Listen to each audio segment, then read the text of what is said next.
देशवासियों को जश्न यौम आज़ादी मुबारक हो।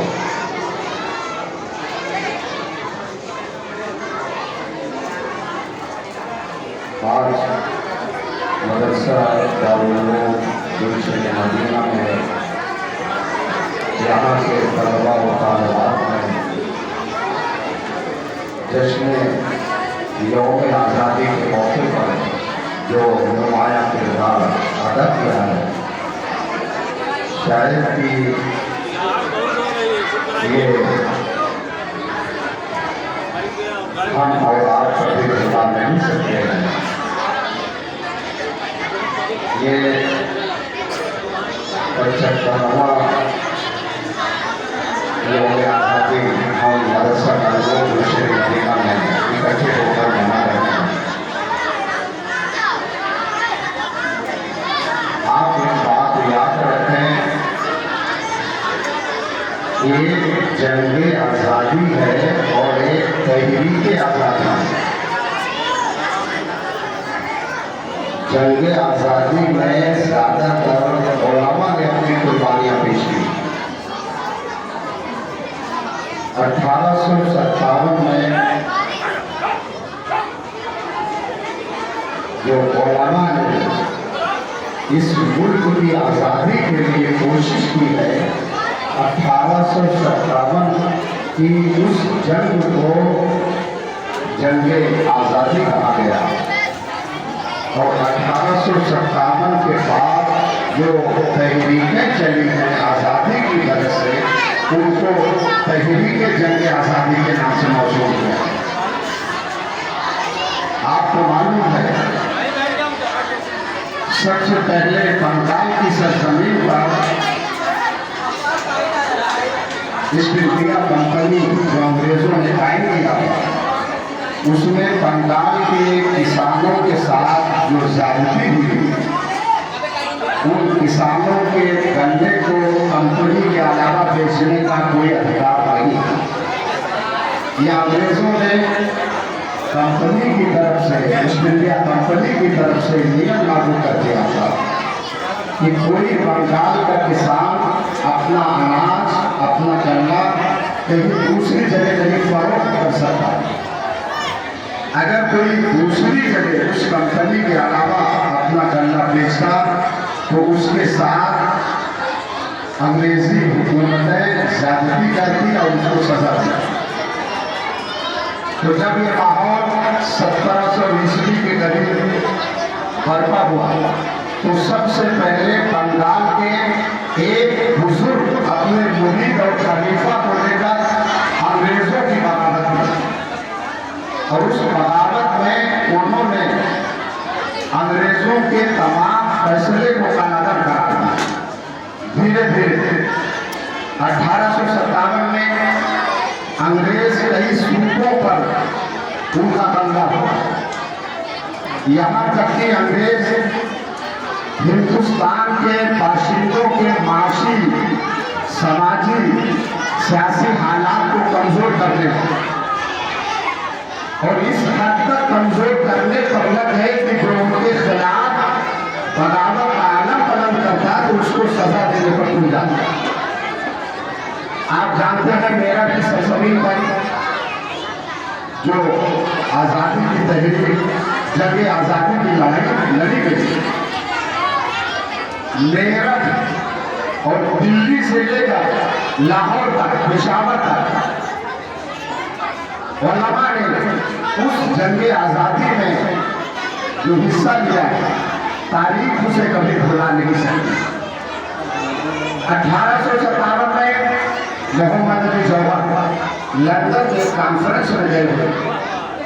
उस कॉन्फ्रेंस में मोहम्मद अली जौहर को जब खबर हुई कि हिंदुस्तान के बड़े बड़े उलमा फतवे जिहाद दे चुके और जंग के लिए, मुल्क की आज़ादी के लिए तैयार हो चुके हैं, तो मोहम्मद अली जौहर को लंदन में गए।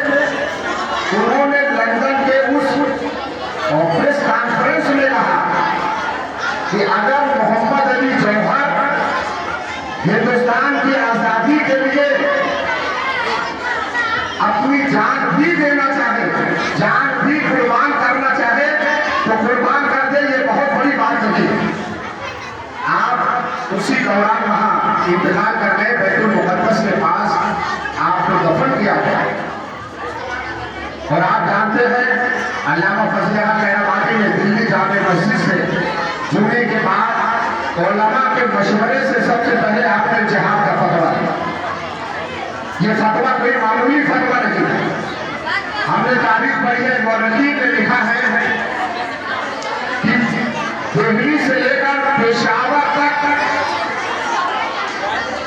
उलमा की लाशें सड़कों के दोनों तरफ दरख्तों पर उनके सर काट कर लगाए गए।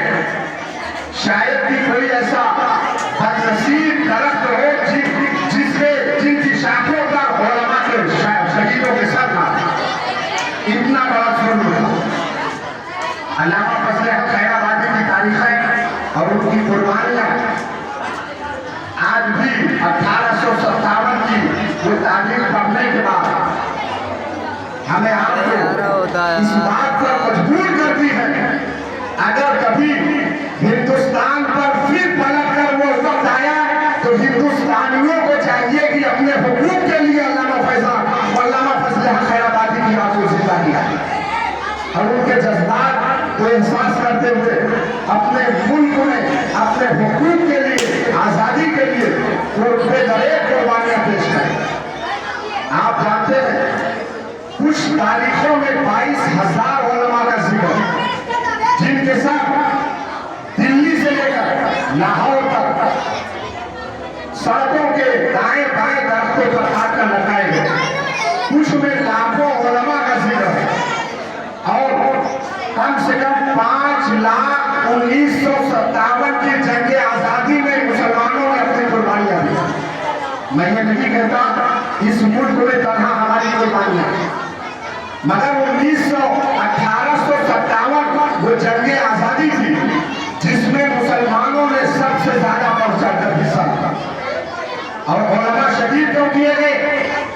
उस वक्त भी कुछ दलाल थे, उस वक्त भी कुछ ऐसे थे जो अंग्रेजों के पिट्ठू थे। उन्होंने उलमा की इस जंग आजादी, इस जज्बे को देखकर अंग्रेजों से खुफिया शिकायत की, ये उलमा आपके खिलाफ मुसलमान सदाए एहतजाज बुलंद कर रहे हैं।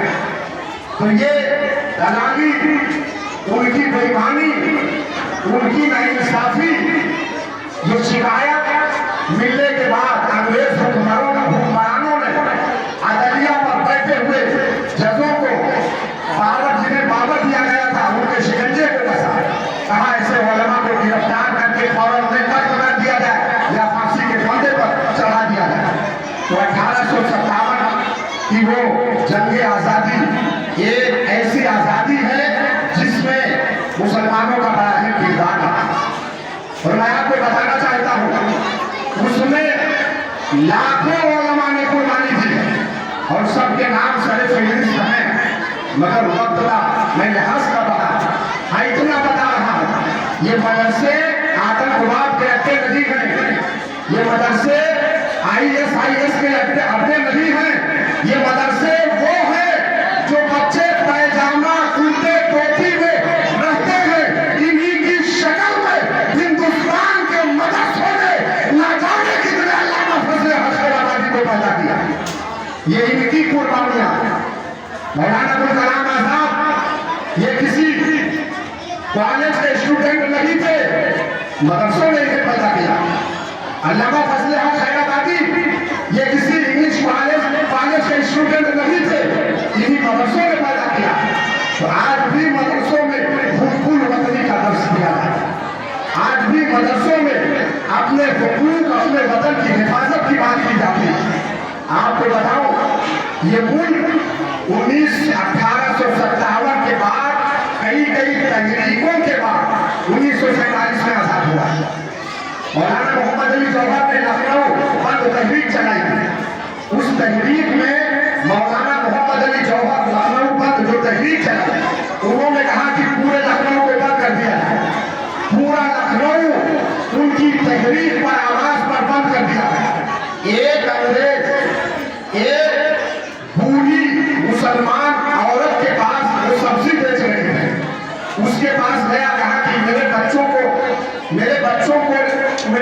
के वास्ते मेरे लिए आप सब्जी दे दो, अभी घर में कुछ बना नहीं।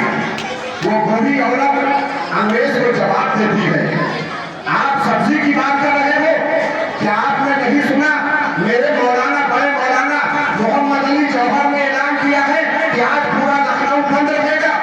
आप सब्जी छोड़ो, जब तक मौलाना ये नहीं कह देंगे कि लखनऊ खोला जाए तब तक हम आपको सब्जी नहीं दे सकते। ये है मुसलमान औरतों की भी कुर्बानी। तो हिंदुस्तान इतनी आसानी से आजाद नहीं हुआ है। इस आजादी में गांधी जी ने भी लड़ाई लड़ी है। जब इस मुल्क की आजादी के लिए सुभाष चंद्र बोस ने लड़ाई लड़ी तब ये मुल्क आजाद हुआ। जब इस मुल्क की आजादी के लिए पंडित जवाहरलाल नेहरू ने कुर्बानी दी तब ये मुल्क आजाद हुआ। वो पंडित जवाहरलाल नेहरू जिनके कपड़े पैर से धुल जाते थे, मगर उस दिन वो नंगे पांव नंगे बदन होकर इस मुल्क की आजादी के लिए खड़े हो गए। और एक शेर टीपू सुल्तान, जिसे अंग्रेजों ने शहीद करने के बाद उनकी लाश पर खड़े होकर कहा कि हिंदुस्तान में मैंने बरतानवी साम्राज्य को कायम कर दिया है। लड़ते लड़ते टीपू सुल्तान ने कहा था, शेर की मौत एक दिन की मौत गीदड़ की हजारों दिनों की जिंदगी से बेहतर है। ये टीपू सुल्तान ने पूरे भारत को और तन के गोरे मन के काले अंग्रेजों को आपने दर्श दिया। और हिंदुस्तान इतने आसानी से आजाद नहीं हुआ। जब मौलाना अब्दुल कलाम अपनी कुर्बानियां पेश की तब जाकर हमारा मुल्क आजाद हुआ। और जब हजरत मोहानी, मौलाना हजरत मोहानी अपनी कुर्बानियां पेश की तब हमारा मुल्क आजाद हुआ। उसी दौरान जब अंग्रेजों ने मौलाना अब्दुल कलाम को कैदोबंद में किया था तो उनसे उस वक्त उनकी बीवी बीमार थी। पंडित जवाहरलाल नेहरू को भेजा, कहा कि उनसे कहो मौलाना से अगर आजादी चाहते हैं, बीवी को देखना चाहते हैं तो लिख कर दे दे कि हम आजादी चाहते हैं, तो हम लोग उन्हें आजाद कर देंगे। पंडित जवाहरलाल नेहरू से मौलाना अब्दुल कलाम ने कहा, जवाहरलाल नेहरू आप जाकर अंग्रेज हुक्मरानों से बता दो कि एक तरफ मेरी बीवी बीमार है, ये कठोर सच्चाई है, मगर दूसरी तरफ मेरी माँ गुलामी की जंजीरों में जकड़ी हुई करा रही है। अब आप बताओ, मैं बीवी का चेहरा देखूं या अपनी माँ का चेहरा देखूं जो गुलामी की जंजीरों में जकड़ी है और करा रही है। उस वक्त मौलाना अब्दुल कलाम आजाद ने कहा था, सुनो मेरी माँ पहले है, बीवी बाद में है। अगर बीवी बीमार है तो बीमार है, उस बीवी की बीमारी को हम बाद में देखेंगे।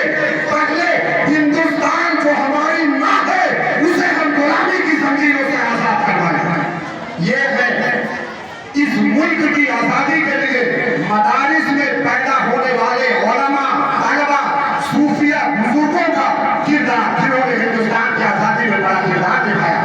मैं ये कहना चाह रहा हूँ, इस मुल्क की कुर्बानी में सबने साथ दिया है, आजादी में सबने कुर्बानी की है, सबने हिस्सा लिया है। और बड़ी बात तो ये है, आज हमारे मुल्क हिंदुस्तान में मैंने तो स्टेशनों पर देखा और जगहों पर देखा है कितने लोग खाना बदोशों की तरह पड़े हैं, जिनके पास खाने को एक दाना नहीं, जिनके पास पहनने को कपड़ा नहीं, मगर इस मुल्क से इतनी मोहब्बत है, उनके पास पहनने को कपड़ा नहीं है, वो जंगलों बयाबानों फुटपाथ पर पड़े हैं, मगर वो भी अपने पेट पर लिखे हैं कि सारे जहां से अच्छा हिंदुस्तान हमारा, सारे जहां से अच्छा हिंदुस्तान हमारा। और हिंदुस्तान से क्या नहीं करता, हमारे मुल्क का पागल भी तो इस आजादी के मौके पर क्या हमेशा अपने शिकम पर आजाद हिंदुस्तान की बड़ाई करता, भले से वो भूखा रहे। और यही वजह है कि आज हम मुसलमान जब मरते हैं, जब हमें कब्र में दफन किया जाता है तो हमारा चेहरा पाकिस्तान की तरफ कर दिया जाता है। हम कब्र में रहकर भी हम बताते हैं कि हम हिंदुस्तान के इतने वफादार हैं कि हमारा चेहरा पाकिस्तान की तरफ हमारी कब्रों में कर दिया गया है, ताकि आज भी कोई पाकिस्तानी टैंक आए तो हम उसे वीर अब्दुल हमीद की तरह इसको नाबूद करने के लिए तैयार रहते हैं। ये कोई मामूली बात नहीं है। हिंदुस्तान की आज़ादी में उलमा का अहम किरदार रहा है, मुसलमानों का अहम किरदार रहा है और उनके साथ साथ